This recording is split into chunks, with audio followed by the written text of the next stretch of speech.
मध्य प्रदेश चुनाव का रिजल्ट आप देख चुके हैं, लेकिन इससे जुड़े कई ऐसे सवाल हैं जो आपके मन में आ रहे होंगे। जैसे चुनाव लड़ रहे मंत्रियों सांसदों का क्या हुआ, जीत का श्रेय किसे जाता है, और एमपी से निकली भारत जोड़ो यात्रा क्या फेल हो गई।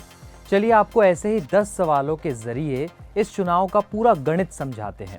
पहला, मध्य प्रदेश में कौन जीता, किसे कितनी सीट और वोट मिले।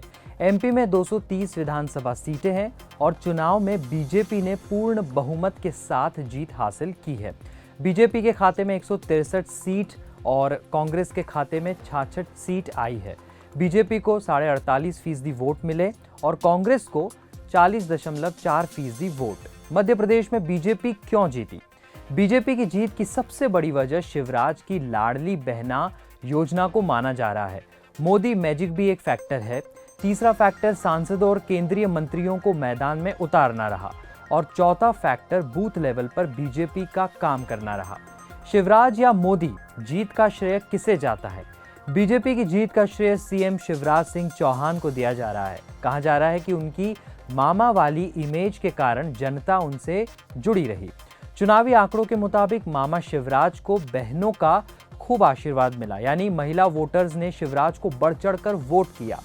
शिवराज का इमोशनल कनेक्ट भी काम आया है।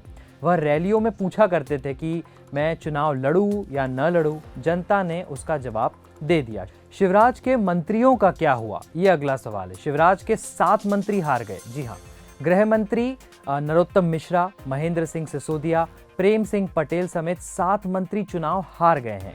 क्या लाडली बहना योजना ने बीजेपी को जीत दिलाई है? इसका जवाब हाँ है। पॉलिटिकल पंडितों का मानना है कि बीजेपी की जीत में लाडली बहना योजना गेम चेंजर साबित हुई है। एमपी की 1,30,00,000 महिलाओं के लिए शिवराज सिंह चौहान ने कैश इन हैंड योजना शुरू की, जिसकी चर्चा एमपी से लेकर बाहर तक हुई। पीएम मोदी के सांसदों, केंद्रीय मंत्रियों का क्या हुआ, ये अगला सवाल। पीएम मोदी के 3 केंद्रीय मंत्री और 4 सांसद चुनावी मैदान में थे। इनमें से एक केंद्रीय मंत्री फग्गन सिंह कुलस्ते और एक सांसद गणेश सिंह की हार हुई है। बाकी 2 केंद्रीय मंत्री नरेंद्र सिंह तोमर, नरसिंहपुर से प्रहलाद सिंह पटेल और 3 सांसद राकेश सिंह, उदय प्रताप सिंह और रीति पाठक चुनाव जीत गए हैं। बीजेपी को चुनाव जीतने में सिंधिया फैक्टर और उनका प्रभाव काम आया या नहीं? सिंधिया का ग्वालियर और चंबल क्षेत्र में पैठ मानी जाती है। यहाँ 34 विधानसभा सीटें हैं। ग्वालियर चंबल क्षेत्र में बीजेपी ने 18 और कांग्रेस ने 16 सीटें जीती हैं। 2018 में 34 में से कांग्रेस ने 26 सीटें जीती थी और बीजेपी ने केवल 7, यानी पिछली बार के मुकाबले बीजेपी ने यहां 11 सीटों पर बढ़त बनाई है, यानी सिंधिया फैक्टर काम आया है। कमलनाथ कॉन्फिडेंट दिख रहे थे, तो क्या ओवर कॉन्फिडेंस कांग्रेस को ले डूबा? इसका जवाब भी हाँ में दिया जा रहा है। जानकारों का कहना है कि कमलनाथ का ओवर कॉन्फिडेंस पार्टी को ले डूबा। कमलनाथ चुनाव में कॉन्फिडेंट दिख रहे थे। कमलनाथ को जिस तरह से प्रचार करना चाहिए था, उन्होंने वैसा नहीं किया। वे बीजेपी के आक्रामक प्रचार के सामने फेल हो गए। मध्य प्रदेश में एसपी बीएसपी ने वोट काटने का काम किया या नहीं, ये अगला सवाल है। एमपी में बीएसपी का वोट प्रतिशत 3.4% और एसपी का वोट परसेंट 0.46% रहा।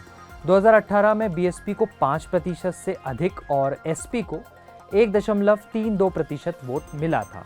अगर आंकड़ों पर नजर डालें तो इनका खुद का वोट परसेंटेज कम हुआ है, लेकिन कई सीटें ऐसी हैं जहां बीजेपी के जीत का अंतर एसपी बीएसपी को मिले वोटों से कम था। यानी ये कह सकते हैं कि अगर ये दोनों कांग्रेस के साथ होते तो ये सीट कांग्रेस के खाते में जाती।